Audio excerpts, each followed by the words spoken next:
Magandang umaga po sa ating lahat.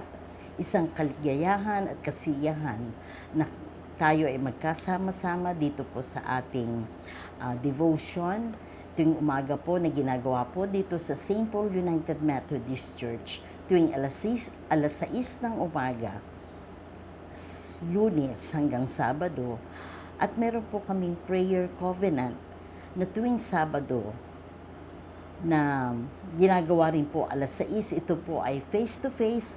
Kung kakayanin nyo po na makarating po dito sa aming iglesia, welcome po ito para sa lahat. Tayo po'y manalangin.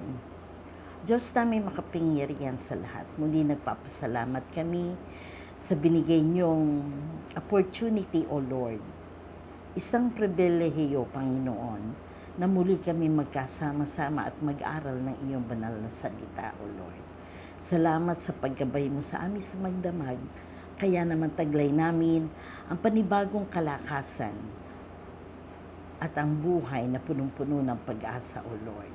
Sa umagang ito, samahan mo kami ng iyong banal na Espiritu at nawa, Panginoon, ang lalabas sa mga bibig ko, Panginoon, ngayong umagang ito, ay mga salitang nagmumula sa iyo.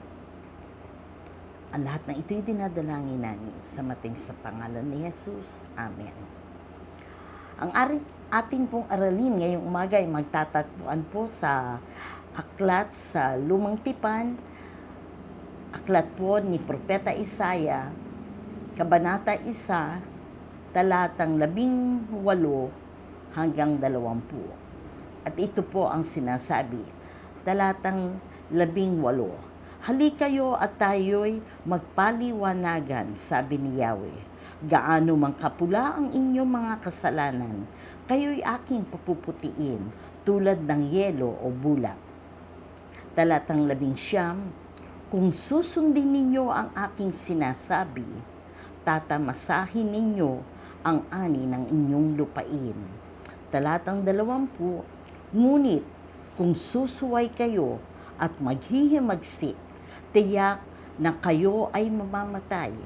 Ito ang sabi ni Yahweh. Ang mga talatang binasa ko sa inyo ay karugtong po ng aralin natin kahapon, na kung saan nakita ng may akda na si Propeta Isaya ang banta ng buhay at ng bayan ng Juda dahil sa kanilang mga kasalanan at pagsuway ng tao at ang kawalang pagtitiwala nila sa Diyos. Ito po ay ang mga anak at mga pinili ng ating Panginoon.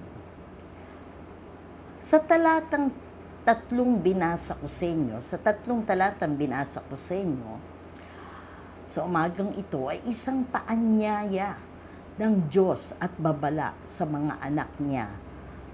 At ito'y patuloy na ginagawa ng ating Panginoon hanggang sa ating panahon.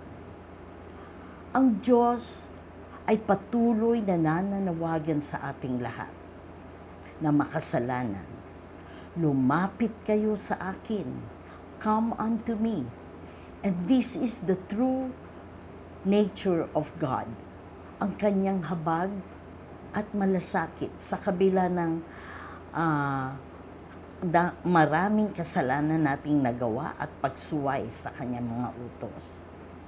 At hanggang sa ngayon, patuloy pa rin ang panawagan ng ating Panginoon. Marami na siyang mga babala, marami na siyang pinakikita, at alam naman natin kung ano nangyayari sa buong mundo. Ito ay mga sinyales at babala sa atin.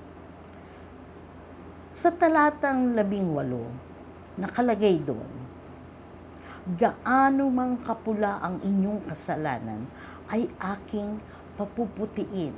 At dito makikita natin yung talagang habag at malasakit sa kabila ng ating mga kasalanan. Hindi humihinto ang Panginoon sa paanyaya sa atin. Isang kapahayagan lamang na ang awa na may pagmamahal ay mas nakakanaig sa puso ng ating Diyos kaysa sa ating mga kasalanan. At sa talatang 11, malinaw ang pangako ng Diyos sa kanyang bayan. Sabi dito, kung kayo ay tatalima at susunod, isang kasiyahan, katiwasayan, isang makatwirang buhay ang sasaatin. Anumang sitwasyon ng ating buhay, ito man ay malungkot o masaya, makakadama tayo ng katiwasayan ng buhay, pagpapala na nagmumula sa Kanya. Na kung sino man ang sumunod, magtiwala, manampalataya, ay isang daan tungo sa masaganang buhay. Ngunit sa talatang 20, pinakikita dito, God is merciful. Mahabagin siya, mapagmahal siya. Pero, He is also a just God. At nakalagay doon, kung tayo ay magpapatuloy at magwawalang bahala sa Kanyang paanyaya, darating ang hatol, hindi dahil sa siya ay galit sa tao o sa atin, ngunit ang kinagagalit niya ay ang kasalanan na may kabayaran. Ang Diyos ay maawain, ngunit makatarungan din siya. Patuloy ang kanyang pang-anyaya sa atin. Kapatawaran ang gusto niyang mangyari sa atin. Ngunit ang kapatawaran nito ay magmumula. Tayo ang magpapasya. Nasa sa atin ito. Siya ay handang magpatawad. Ngunit ang kusang loob ng kanyang mga anak ang kanyang inaasahan.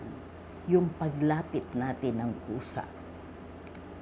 Ang kaniyang mga salita, pangako ay totoo. At ang pagpili o pasya natin ang magtatakda ng ating kinabukasan. Sa pagharap natin sa Kanya sa darating na panahon.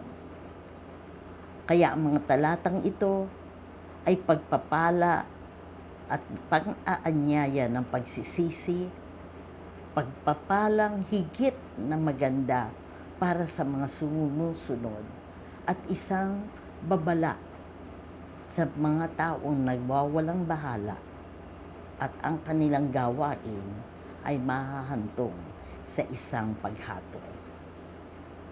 To God be the glory. Tayo manalangin. Lord, thank you sa mensahe ng buhay na nagpapaalala sa amin. Kaya naman, hiling namin, Panginoon, na tulungan mo kami, linisin mo ang aming mga puso, gabayan mo kami sa landas ng pagsunod upang kami ay manatili, Panginoon, sa iyong kalooban. Lord, bigyan mo kami ng kalakasan sa panahon ng aming kahinaan na mag-aalalay sa amin, Panginoon. Give us wisdom too, O Lord, na gagabay sa amin at tutulong sa amin sa paghayo, Panginoon. Ang iyong banal na Espiritu, Panginoon, ang siyang makasama namin. Lord, tulungan mo kami. Ang iyong banal na Espiritu ang bibigay pag-asa upang manatili at matiis namin, Panginoon, kung ano man ang mga aming lalakbayin, mga pagsubok na aming haharapin, Panginoon, na aming makayanan, Panginoon, at ang tagumpay ng hamon ng buhay, Panginoon, ay mapasa amin. Patawarin mo kami, Panginoon, sa aming pagkukulang. At lalong-lalo na, Panginoon, sa mga kasalanan aming nagagawa. Lord, huwag mo kaming susukuran. Tulungan mo kami. Samahan mo kami sa aming lakbayin dito sa mundo ito. At lahat na ito'y dinadalangin namin sa matamis na pangalan